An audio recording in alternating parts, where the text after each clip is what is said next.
Welcome to the Seafood Matters podcast, a voice for the UK fishing industry. I'm your host, Jim Cowie. Hi, Roberta. Welcome to Seafood Matters podcast. I'm delighted you're able to join me in a show. Can you please start by telling our audience about you, where you've come from, and how your career has progressed? Thank you, Jim. It's lovely to be able to join you all the way from Australia. Isn't modern technology amazing? So I think you and I met through your son, Anthony, because he was working in hospitality down here in Sydney, wasn't he? That's correct, yeah. And I was running Sydney Seafood School at the time, which I did for 23 years. So Sydney Seafood School is Australia's largest recreational cooking school. And a lot of the chefs, including Guillaume, who Anthony was working for, were doing cooking classes for me. So the cooking school's at Sydney Fish Market, which is the largest fish market in the Southern Hemisphere. And we were teaching about 12,000 home cooks each year how to prepare fresh Australian seafood. Yeah. And I think I met you when you came down to visit Anthony, and you came along and did one of our classes, didn't you? That's correct. One. Several? I think that time we were there for just over 3 weeks, and I was on the Sydney Fish Market 11 times. Oh my goodness, were you? It's a good spot, and they're building a brand new fish market right next door. So by 2025, it'll be an incredible new state-of-the-art facility. But I'm not there anymore. Yeah, it's a great facility. And then you've progressed from there, I take it. Indeed. I left 2 years ago, so 2021, after we got through our first big COVID lockdown, and I thought it was all clear sailing. And I left to start my own business, not knowing we were about to go into a second lockdown. But anyway, that is what it is. Yeah. If you don't mind, if I could start with what the seafood school said, I have to say, Roberta, I thought the whole setup, the whole from this auction to the seafood school and the stalls selling all the different kinds of seafood was just such a vibrant feeling, and so exciting and interesting, educational, any word you want to bring up. And I just feel Sydney have certainly, and I know, although you won't tell me, I know from Anthony that you had a major part in the role to get the seafood school where it is. But the whole setup is so fantastic, and it brings so many people to understand the fishing industry. And look, I think it is an incredible venue, and the new one hopefully will be even more amazing. It's got a lot. As far as I know, it's unique in Australia, at least, that combination of wholesale and retail. So having the early morning auction where the fishermen are actually, or the auctioneers are auctioning that day's catch, and then having the retailers on site as well. And the school was certainly a very big draw card, and it did evolve a lot over the 23 years I was there. Yeah, I would say the only place I know, almost certainly in Europe and probably the world, there'll not be many quite as far ahead as the Sydney Fish Market. And the closest I can think of anybody that's come to you is Billingsgate. I love Billingsgate. Yes. And so do I. I think Billingsgate's got a lot of character, but it's not on the sea where it's not good. It's fish has been sent overland to Billingsgate. It's not a fish market on a harbour. on a Well, fishing look, a port. lot of the seafood that arrives at Sydney Fish Market is sent as well. I mean, there's no way that a market like Sydney can be supplied just out of our local waters. So we do have a local, I say we, I still, even 2 years later, I think of it as a little piece of me. Sydney Fish Market has a local fleet, but a lot of the seafood comes from up and down the coast from the various fish co-ops, and also from interstate and even as far away as New Zealand and further afield. Okay, that's interesting then. And Yeah, Billingsgate, by the way, the cooking school at Billingsgate is modelled on Sydney Seafood School. So when they were yeah. building that cooking school, they came and visited us, and I gave them a lot of help, and they went away and created their own seafood school, but it was largely modelled on Sydney Seafood School. Well, that's interesting. I'm not surprised.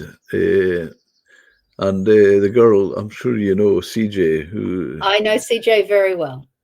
yeah, she's a lovely person as well, and I would say, equally as enthusiastic about Billingsgate Seafood School as you are about Sydney. I actually had the pleasure of collaborating with CJ. She edited wrote the DK Seafood Cookbook, and she asked me to edit the Australian edition. So we got to work together on that, which was a fabulous project. Yeah.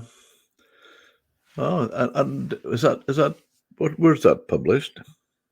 That's so DK. You might have to take this offline to actually get the details, but I think it's Dora I'll send you the details, Jim. Okay. So you might have to edit that section out. I'll make a note now to do it.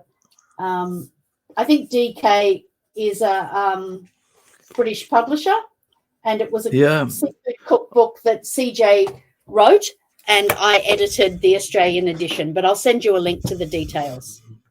Okay, thank you.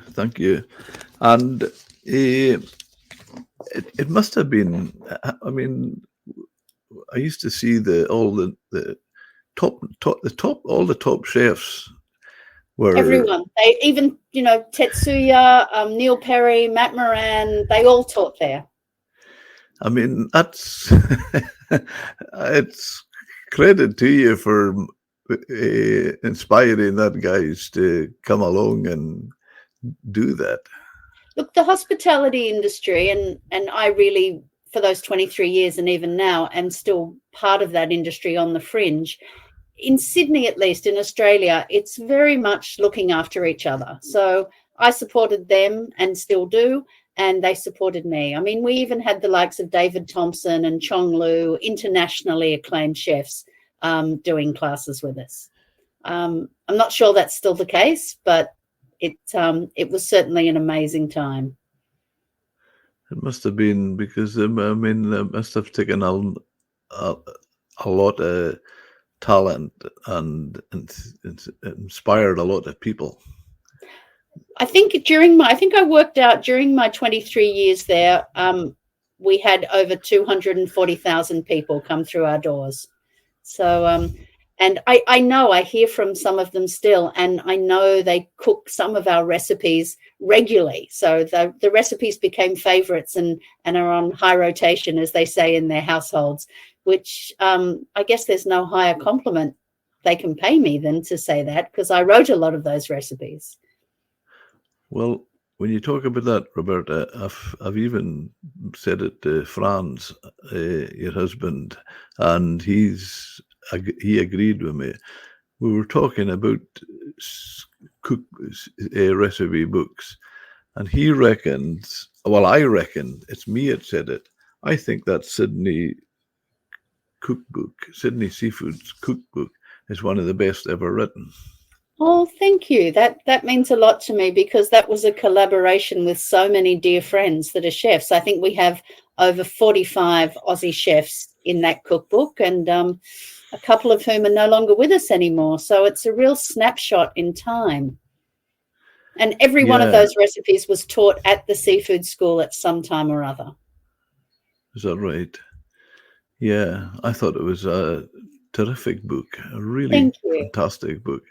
And it's funny how we can be, I've seen it in so many other things that we can be so far apart at the opposite ends of the world, but you can see a recipe, and although I don't have the fish that you cook it with in Australia, you can still, there's everywhere you go in the world, there's a species you can use for that dish. Of course. And it's not just about seafood. I mean, that's what I love about food and cooking and recipe writing, that you use a recipe as a springboard, don't you, to create your own. It's inspiring. That's why I called my new business Be Inspired, because recipes inspire us to go off and do our own thing. Well, funny you should say that. When I started in the captain's galley, I was never a chef. I just went as a very mature student to the local college just to get the basics. And as I was doing that, and then started cooking myself in the restaurant, if anybody was to ask me who did I get the inspiration from to start with, if I was to be totally honest, Roberta, it was my mother. And I tell you, a lot of chefs have said that to me, that their inspiration was either their mother, their father, or their grandmother. Yeah, and well, some my of them say grandmother. To me, I became a chef because my mother cooked so well, she inspired me. And others say I became a chef because my mother was such a bad cook that I had to learn to cook if I wanted to eat anything. A few chefs have said that to me. Oh, well, that's so the one way reverse. or the other, our mothers are inspiring.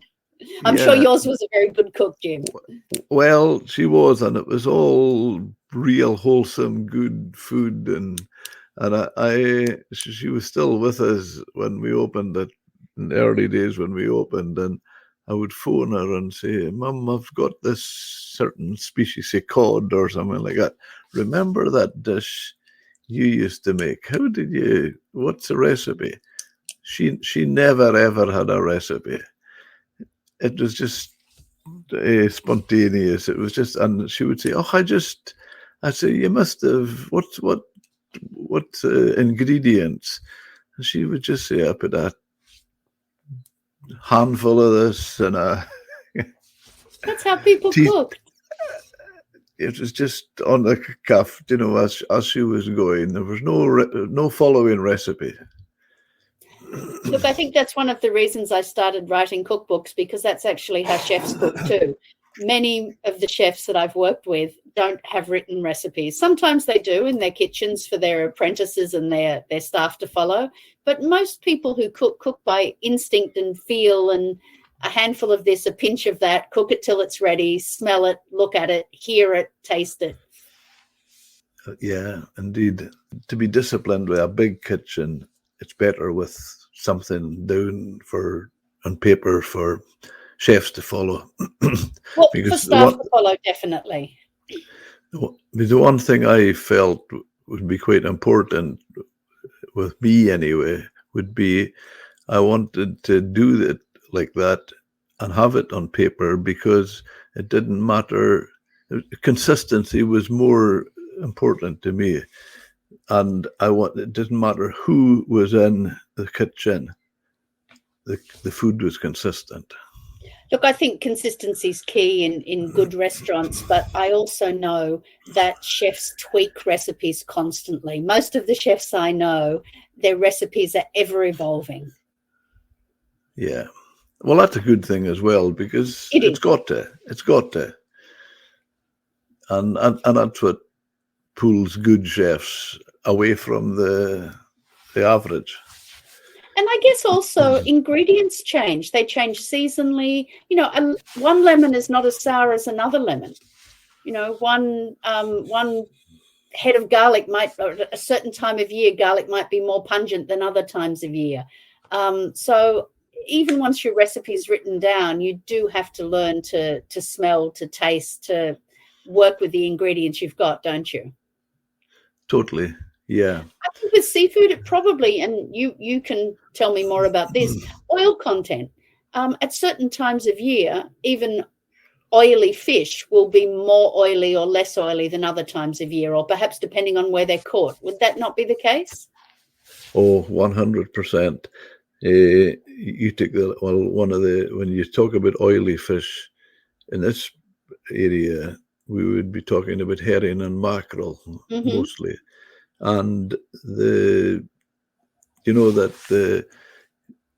the people buying herring for, say, to smoke it as kippers, they would buy their herring, their year supply. They would be producing it all year round. They would buy their herring in June and July because it's oiliest. Because that's when it was at its peak, right? And the mackerel would be later in the year, and then they would get it was in the autumn, and that was so important for depending on what the market was, and obviously with mackerel in this country now, a lot of it goes to Japan. Does it? Used in the like sushi and things like that. Well, it's of major importance, and even when with a herring, it's not so much now, but we used to do a lot of salting herring, and that would be absolutely. We would just. I still do it myself for giving away to old friends and things, and it was absolutely crucial. You caught it just before it spawned, and you had the roe at its best. Oh yes. And the melt and the male and the roe and the female, and that was primo. So it's all about the seasons and all about the oil content. And working with what you've got. And do you know, good smoked fish, that is something we can't really get in Australia. I mean, we get smoked trout and cold smoked salmon, but that's about it. And when I get to Scotland, the first thing I want is some kippers. Yeah. I wish someone was doing good kippers here. Well, I'll tell you what, if you were to ask me for what's my favourite, you want to try it, a kippered mackerel. Okay. No, so I say kippers are normally herring, aren't they? Kippers are normally herring, but kippering, as we call it here, is you would do it differently. It's cold smoked. Right. Now, mackerel are predominantly hot smoked. Ah, right. You get a kipper and cold smoke it. Just cold smoke the mackerel, which is like a kippering, and then grill it or do it. You would do with the same way as you would cook a herring, kipper, and it's out of this world. I'll look out for that next time. Yeah, I'll tell you what. If you ever made it this far north in the hemisphere, I'll cook one for you. Oh, I'll be back, Jim. I would never come to Scotland and not go to the very north. The Highlands are my favourite part. Yeah, well, we still enjoy the Highlands. I mean, we're sitting in the garden. It's obviously better weather with us just now. We're out in the garden watching all the birds giving us a song, and we have nests in our garden, and they're feeding their young.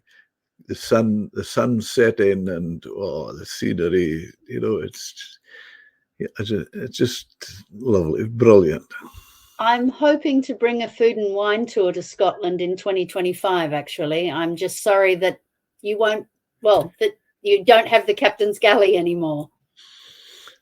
It's the Captain's Galley is still there. But is the new owner doing well? Yeah, absolutely. Good. Yeah. I'll bring my tour group to eat there in 2025. Well, that would be fantastic. I think they would be well looked after. He's a really talented chef. As far as a chef is concerned, he's a way better than me. I know a bit about seafood, but on chefing, Jody, the guy's name, Jody Sinclair, he's a really talent. He's a But what real you talent. created there, Jim, was very, very special. Even having the foresight to turn that building into a restaurant is quite amazing.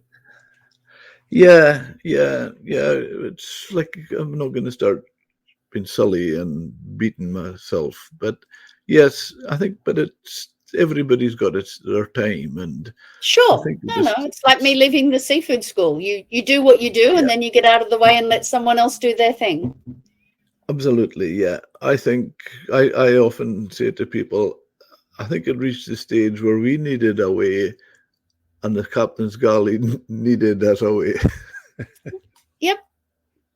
Well, that's possibly the same story as me in the seafood school.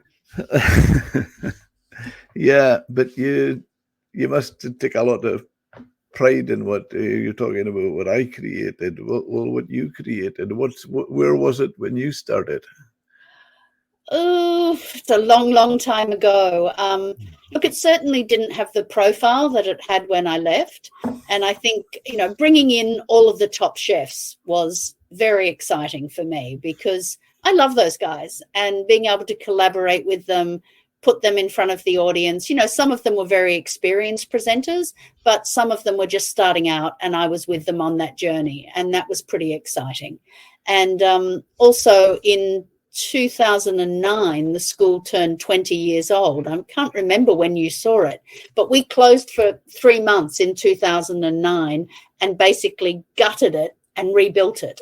And the way it is now, 15 years later nearly, it is still a beautiful state-of-the-art facility and a really, really good venue. So that was one of my proudest moments, actually leading that redevelopment.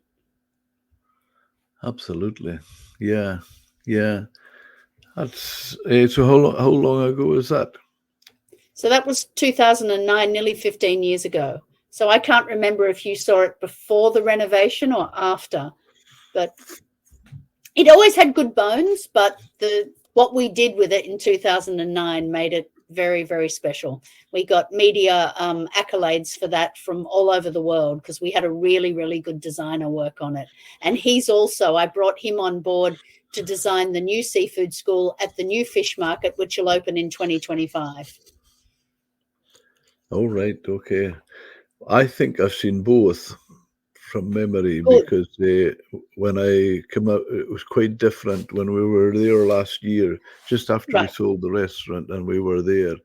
We went for a session there, and it was much different. And oh my goodness, what facilities! It's incredible. You were all broken up in your groups, and there was three of us, Anthony, Alexandra, and myself, and we all had, around the what do you call them, the stations? Cooking island, the bench, yes. Yeah, islands, yeah, anything like that. And it was so well equipped. I was hugely impressed. I don't think there's anywhere else like it for hands-on cooking. It would be the largest hands-on cooking facility that I know of for recreational cooking, at least in Australia. Yeah. It was quite funny. At one stage, Anthony was asking me, and I said, "Oh, I'm not making them out, and I'm not hearing them properly." And he said, "There must be something far wrong with your hearing, Dad, before when you're not hearing that." I says, "Yeah, but I says, what's ba?" It was butter to me. It was ba. Oh.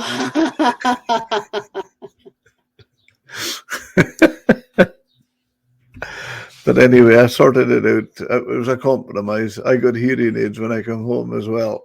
Did you? Okay. But no, I thought it's just so inspirational.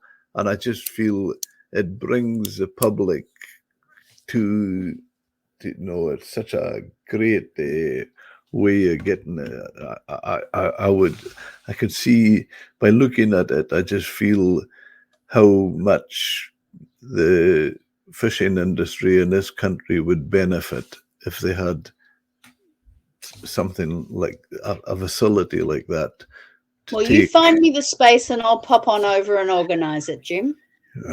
Well, for example, the Lake of Peterhead, it's the biggest fish. I think it's the biggest by landings, the biggest in Europe. But unfortunately, they're way behind as far as everything else is concerned. It's still a talking auction. There's no electronics, and then you go up to the Lake of Shetland and an island community, and they're all electronic and doing fantastic. Look, the electronics certainly more efficient, but there's something charming about the voice auction as well. Up until a few years ago, Sydney Fish Market still did the sashimi fish by voice, and people used to love hearing that. You know, when we took people through the market for tours of a morning, they'd love hearing the live voice auction. Okay. I've done that for 25 years myself. And it's a skill that will be lost if it's not used. You know, the real danger for Sydney Fish Market, now that there's no voice auction, as people retire, is those clocks can break down. Electronics, you know, things go wrong. And there needs to be someone there who still knows how to call an auction properly. Yeah, I would agree with that. I'm not against it. I just think electronic is progress. Well, you convince Peter's Head that they want me to come over and organise a cooking school for them, and I will. Because the one in New Zealand was modelled on Sydney Seafood School, and so was the one up in Newcastle. So that's 3 other cooking schools that I know of that have been modelled on what I did at Sydney Seafood School. Well, okay, and they don't need to go so far to see what you've created, because you did the same thing for Billingsgate. Indeed. But when you talk about talking auctions, I remember more than once calling, and then I'm reached the end, and I booked the fish down, and to one of the buyers, and another buyer says to me, "Hey Jim, you've missed my bid." I says, "I was still bidding." I says, "Oh, sorry, I didn't see you." And he says to me, "Well, you'll feel me next time." Okay. because I'll kick your leg. Fair enough. So yeah, I just feel it was an era, and the industry needs to be beyond that, because people don't have to to travel to the market. They can bid. Indeed. Online. Especially in Europe, because, you know, people need to be able to source from further afield than those that are in the immediate community. That's right. Yeah. And going forward, then, where have you gone? What have you done with yourself on leaving Sydney Seafood School? Well, the thing I loved most about the seafood school, there were kind of 3 different parties involved. There was all of those fabulous home cooks that were so passionate about what we were doing and learning how to cook. There were the great chefs that we worked with that were just so willing to give their time and their knowledge. And there were the fabulous producers and providores, whether it was the excellent seafood we got, or great fruit and veg, you know, good meat, good dairy. We are very blessed in Sydney that we can get a lot of great produce. So I wanted to find a way to continue to work with great chefs, awesome producers, and passionate home cooks. And the way I decided to do that was to create a new business called Be Inspired, which is online cooking classes. And it grew out of something we did during COVID, because when we went into lockdown, like the rest of the world, we took the Sydney Seafood School virtual. And they've stopped doing that now because they've resumed face-to-face classes. But I wanted to continue the virtual. So each month I choose a different cuisine. I work with a great chef. I get a whole lot of awesome produce, and we do a series of recipes.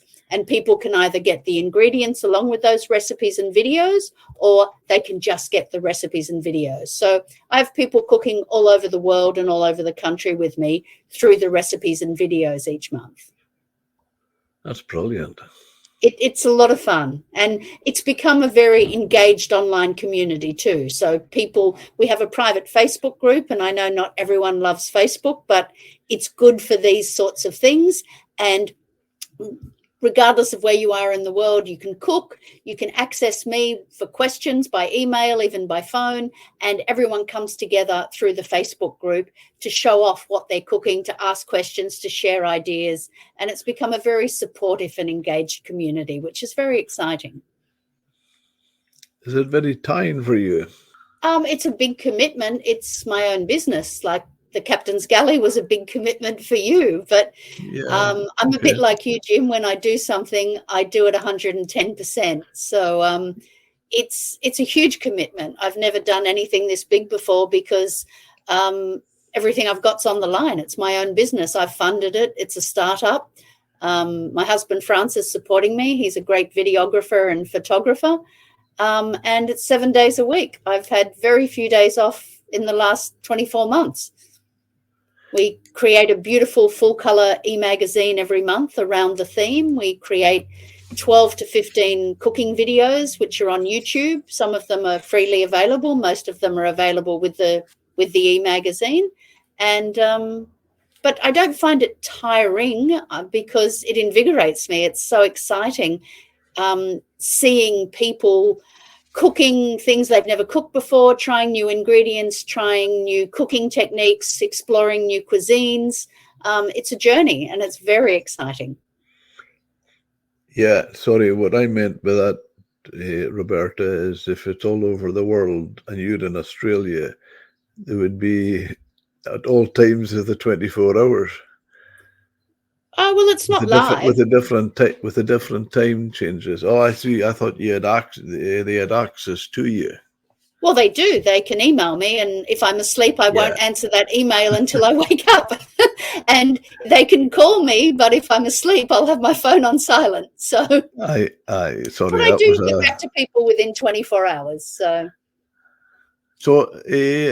it's just another exciting part of our really exciting career from what I can make out of that. And how would you tell people to, if we were to say to our listeners, our audience, to get in touch, how would you tell them to do that? Look, I think if my website's very simple. It's beinspired.au, AU for Australia, so nice and short. So beinspired.au, or if you don't remember that, just Google Roberta Muir. There aren't too many of me. If you Google my name, you'll find my website. Well, that's good. And where would that take them? Well, that will take them to my website, to the Be Inspired website. And as you know, Jim, you can subscribe to my weekly newsletter as well. So they'll either get a pop-up or there's a subscribe button there. And whether people are getting the recipes and videos packs or not, I still send out a free newsletter each week with a recipe. Plus, there's over 200 recipes on my website. Yeah, well, I do. I get them. I have subscribed, and I think, if you want my honest opinion, I think it's well named because it is inspiring. Each time an email comes in, I find it inspiring. Thank you. That's the aim. That makes my heart very happy. Yeah, absolutely, totally. I think credit to you for what you're doing, and you're obviously a glass half full kind of person rather than a half empty. That's the Scottish way, isn't it? Remember, I'm half Scottish. My dad was Scottish, so I think it's just, and my mum was a glass half full kind of gal. So you get on with things, don't you? Totally. Yeah. No, well, that's really fantastic. It's really exciting, and I like when they come in to watching the emails and seeing the, as you say, the inspirations, even just the fact that I know you, Classia, as a friend, and I just think it's great to follow your journey. Well, given that we're talking about seafood, I can tell you that one of the most exciting things for me in developing the bee-inspired product is each month we do 4 menus, entree and main and sides, or main and sides and desserts. And it's not just seafood, obviously. It's red meat, it's poultry, whatever. But every time I do a dish with red meat or poultry, I create a seafood equivalent, because some of the people who cook with me are pescatarians. So I can't cater for vegetarians, but I can cater for pescatarians. And I take a classic dish like a beef Wellington, because this month we're actually doing a month of British cuisine. So as well as the beef Wellington, we did a salmon Wellington. As well as a roast chicken, we did some roast leather jackets with the same flavorings. Do you have leather jackets there? Is leather jacket a fish that you know? No. No, I don't know what the closest equivalent would be. They're a small fish with a big head with a sharp spike on it. And the meat, Tetsuya Wakuda, very famous chef, said that the texture of the leather jacket is the closest he knows to fugu fish, the famous Japanese fish. It has a big, firm, white, flaky flesh. And it's a really easy fish to cook as a whole trunk without the head. And I love to use it as an alternative to chicken for lots of things. Is it a round fish? Is it a? Is it a round fish or a flat fish? A round fish. No, we have very few round fish. It's a regular shaped fish. I'll have to have a look. I'll see if I can find what the closest. And it's called a leather jacket because it has a very thick leathery skin that you peel off. You don't cook it skin on, because the skin would be inedible. I've never thought about it, but I'll have to think what the alternative would be in the Northern Hemisphere. Yeah, I must have a look at that myself, because when you talk about a big chunky white flake, I immediately think of ling. Look, it's not dissimilar to ling in texture, but it's very and we have ling down here. It's quite dissimilar to ling in appearance, because ling's quite eel-like, isn't it? That's right. Correct. Yeah. I'll send you a photo and we'll work on it. We'll figure out what the equivalent would be. But you could certainly use ling, but not whole. The beauty of leather jacket is that you can use it whole. Yeah. One thing I did notice, Roberta, being back and forth in Australia, I think you have the edge definitely there as far as shellfish is concerned. I didn't realize even that there were so many different kinds of prawn. Right. Yes, we do have a good selection of prawns, and what we call bugs. Some people call them slipper lobsters. Marron, we have good freshwater shellfish as well. Beautiful marron from Western Australia and yabbies locally. We are blessed. Absolutely. But I did feel that we have the edge as far as white fish is concerned. Oh, you do. You have fish that we can only dream of, especially your big flat fish, your turbot and things like that. That's right. They're amazing. And you have much better scallops than us. Do you think so? Oh, yeah. Scottish scallops are incredible. They are, but I wasn't aware that they would be better. Oh, they're bigger and meatier. Australian scallops are quite small. They're good, but they're quite small, and they're in relatively short supply. So often what you can buy is not good quality. Okay, that's interesting. I wasn't aware of that, but I know that it's just taking it not just scallops, but I remember when with shellfish, oysters. There was a couple had an oyster farm up in the Kyla Tongue, which is on the north coast here, just a bit further west. Yep, I know Tongue. And the water displacement with 2 big tides every day was fantastic. If you could imagine the nutrients and the oxygen and everything in the water. And obviously the oyster farms, like anything with the bivalve mollusks, mussel farmers and everything, they have to get water samples regular and are analysed. And over the course of the year, and maybe in the summer or that, they would be closed. They would close the fishery because there would be a algae bloom in the water, and it was just a natural thing. It didn't harm the animal. It didn't harm the shellfish, but it wasn't good for us to eat. We've had it happen in Tasmania with our mussel industry. Okay. Well, when they had the farm in Tongue, 12 months of the year, and never once were they stopped. Oh, really? It was just an amazing, the quality of the water was always double A.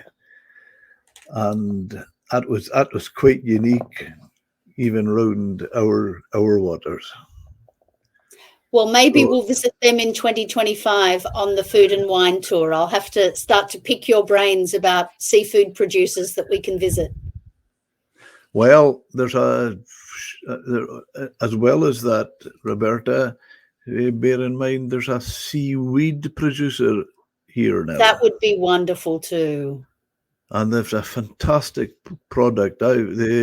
One of the seaweeds well known in this area, I got dulse. Dulse, I know dulse, yes. Well, I'll tell you how close dulse is to my heart.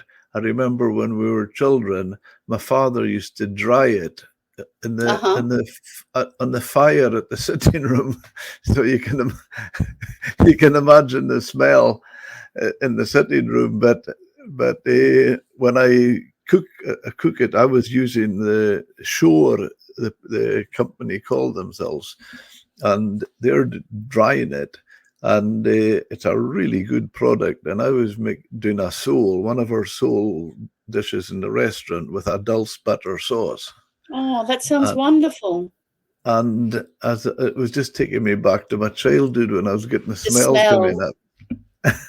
Smells very evocative, isn't it? It's one of the many wonderful things about food. It brings back such memories. Totally. I describe it. You use everything we were given. Your eyes, you can see it, you taste it, you even use your ears. You do. And I've known a few chefs some more than others, who describe how you know when something's ready by the sound that it's making when it's cooking.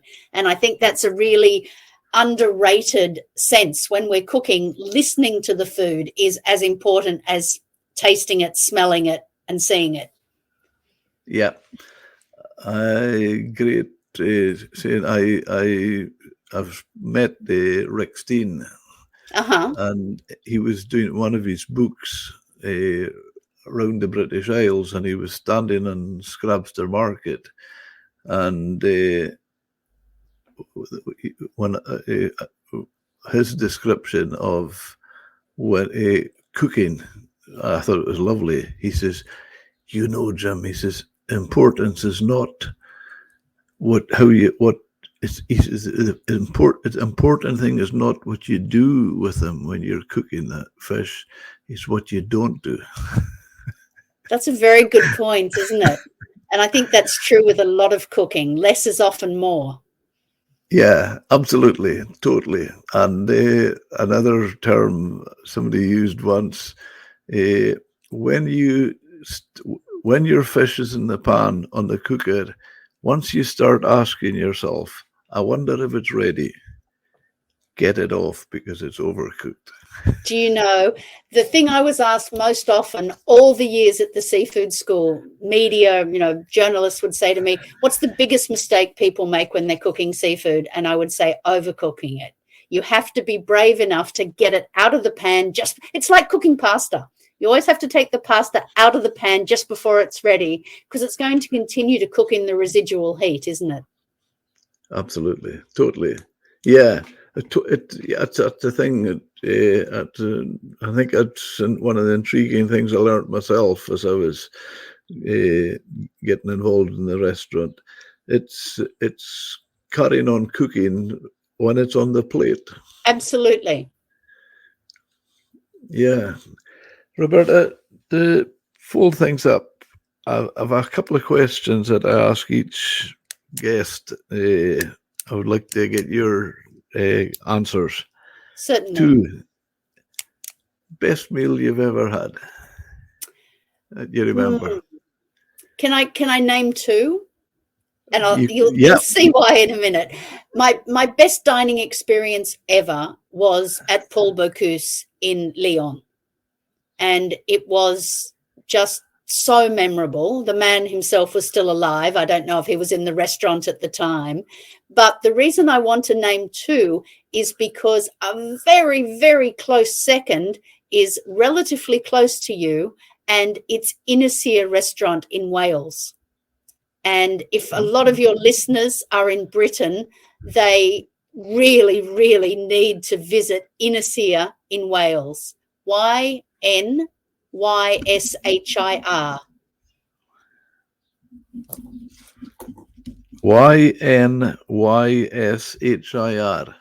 Inisea, that's right.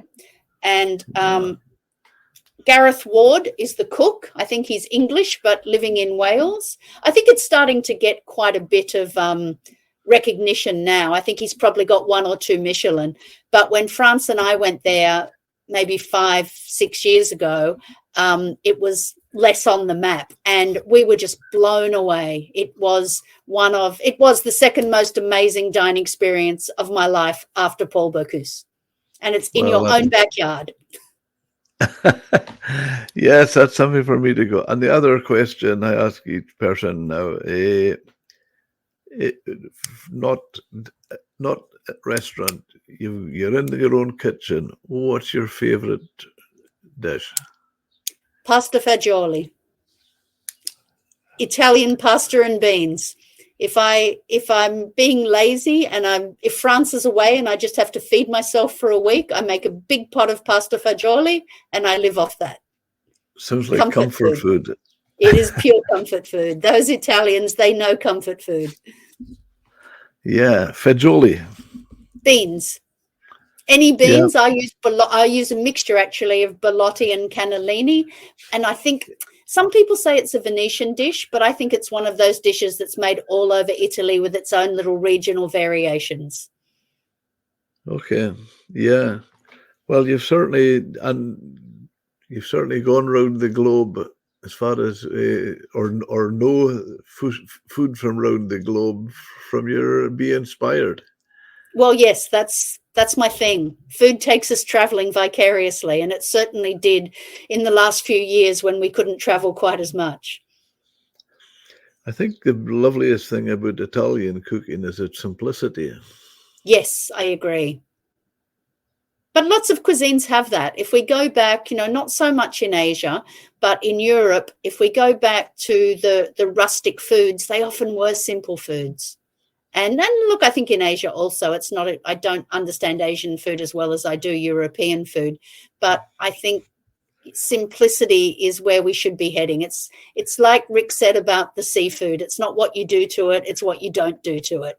Coco Chanel used to say, as a woman, you should look in the mirror and take one thing off before you leave the house, because we tend to overdress. And I think that applies to food and plates as well. When I'm designing a dish, I think, now, what's the one thing I can take out of this without harming the dish? And the dish is nearly always better for having one less ingredient. Yeah, I love that sort of terms because it's just so simple. It makes it so simple, and simple is always the best. I think so. Keep it simple. Yeah, keep it simple has always been my motto. Well, I look forward to the next time I can cook for you, Jim. So I hope I see you and Mary back in Australia sometime soon. Well, we're certainly hoping to be, that's for sure. Yeah. definitely. Good. And it was great to see you. Just what I was going to say earlier this year, but it's actually last year now. It was. It goes by so quickly. Well, hopefully we'll get you back here and we can break bread and share a glass of wine or a wee dram together soon. Well, maybe it all. Maybe each one of everything. Why not? I was in visiting my brother in Malaysia, and he took me to this place, and the guy was he had fermented rice wine, 30-year-old, 52% proof. Oh my goodness! It was just quite incredible. I've never. How did you feel the next day? Oh, I didn't have too much of it. I just got a taste of it, but it was. I'm sure the food in Malaysia was wonderful too. Oh, just to die for. I just enjoyed it so much. And it's exciting because it's that fusion of different cultures that have come together. And I think that's what makes Malaysian food so exciting. I think you're right. There's Thai, Chinese, Malay, Indian, Portuguese, Dutch. There's so many influences there. That's very true. You see that in the buildings and that as well. We were in Malacca, and very cosmopolitan. Absolutely, just invigorating as well. It was, and the Malays people are so lovely. They are. Yeah, so we did a month of Malaysian recipe kit a few months ago, and it was one of our most popular. We did a duck laksa that people were very excited about. Yeah. Well, I had a duck Penang curry. Ah, yes. I made a Penang curry the other night with duck, actually. It works very well. I think red curries and ducks are a good combination. Brilliant. It just keeps coming out. It's funny. It's just. It's food. When you talk about food, it never ends. It just keeps flowing, doesn't it? Well done, you. And it's quite exciting, even sitting talking to you. You know. And Jim, well done, you. I mean, we can have a mutual admiration society, but I remember the two amazing meals that I've had at the Captain's Galley now, and I think you've left very big shoes behind to be filled. No, they're well filled. They're well filled, sure, and I'm pleased. I'm pleased for that because it takes a restaurant to another level, and that's brilliant. And it's good to see that your legacy is being well protected. Well, yeah, he'll go different ways and with his own style and that, but it'll be good. Well, thank you. Thank you. Thank you so much, Jim. Thank you for listening to Seafood Matters podcast. You can subscribe and leave a review wherever you get your podcast. You can join me on Instagram, Twitter, or Facebook by searching for @Seafood Matters Podcast, or get in touch with me through my website, www.seafoodmatterspodcast.com.